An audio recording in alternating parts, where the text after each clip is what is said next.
Бул окуя баарыбызга сабак болсун.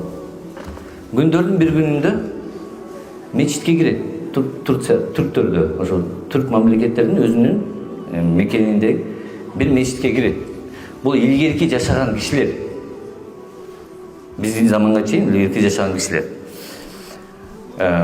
Мечитке кирсе, 90го чыгып калган аксакал шолоктоп ыйлап атыптыр да. Ушундай катуу ыйлап атыптыр. Адам андай ыйлабайт экен да.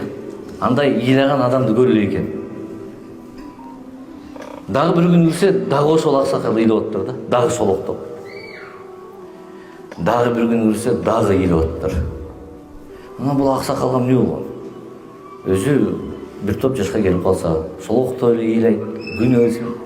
Келип анан дейт: "Ата, аксакал, мешитке кирсем эле ыйлап отурган болосуз, шолоктоп ыйлап отурган болосуз. Эмне болду мындай? Дартыңыз барбы? Айтып бериңизчи" дегенде, "Балам, эгерде мен ошол өткөн окуяны мен эстесем, мен азыр жүрөгүм жарылып өлүп калчудаймын. Сурабай эле койчу" дейт да. "Мен айтпай эле коеюн бул нерсени. Буга мен айтууга мен тилим барбайт" дейт.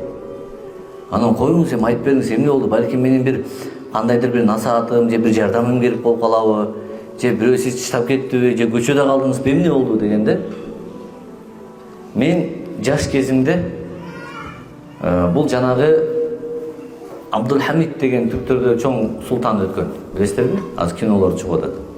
Ошонун дабырында жашаган аксакал экен бул. Жаш кезинде чоң мындай командир болгон экен. Бир чоң ушундай армиянын. Анан буларда армия аябай күчтүү болгондагы 1000 аскерге бир командир болгон экен да, башчы. Анан согушта жүрүшөт, постоянно согушта жүрүшөт дайыма. Анан күндөрдүн бир күнүндө ошо Абдулхамидке келип айтат экен: "Мен үй бүлөм сагындым, барайын" дейт экен да. Десе, жооп келбейт экен.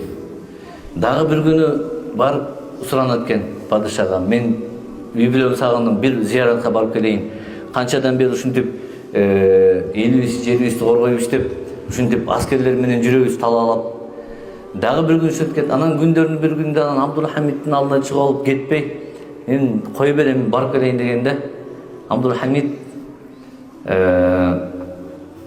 "Мейли, эми барсаң бара бер" деп мындай кол шилтеп, анан карабай кетип калат экен.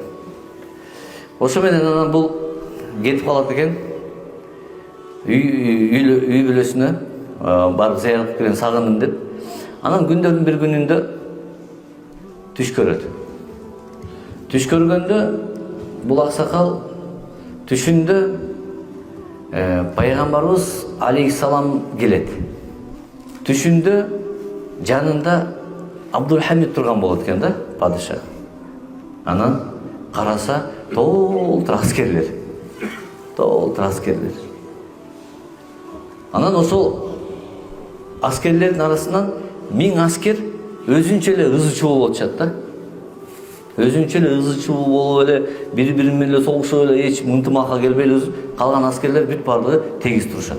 Анан пайгамбарыбыз алейхиссалам сурайт экен: "Тетиги эмне аскерлер, 1000 аскерлер бири-бири менен согушуп эле ынтымагы жок эле, ыдырап эле эмне болуп атат? Калгандары баары тынч турушат" дегенде, Абдулхамид айтат экен: "Бул бизде бир ошол 1000 аскерге жоопкерчиликтүү командир бар эле.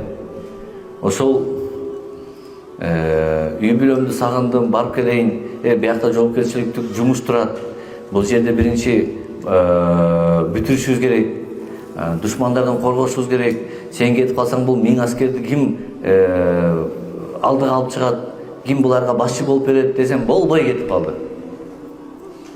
Дегенде, анда ошол кишини анда биз да кабыл албайбыз деп пайгамбарыбыз түшүнүп койгон экен да. Ошондо бул чочуп ойгонуп кетет экен. Чочуп ойгонуп кеткенден бери, ошондон бери кайра түш көрбөйт экен да пайгамбарды. Ушул 90 жашка чейин күнүгө мечитте ыйлайт экен да. Алла мени кечир, пайгамбар мени кечир" депчи. Пайгамбарыбыз алейхиссалам түшүмдө мени четке кагып койду деп.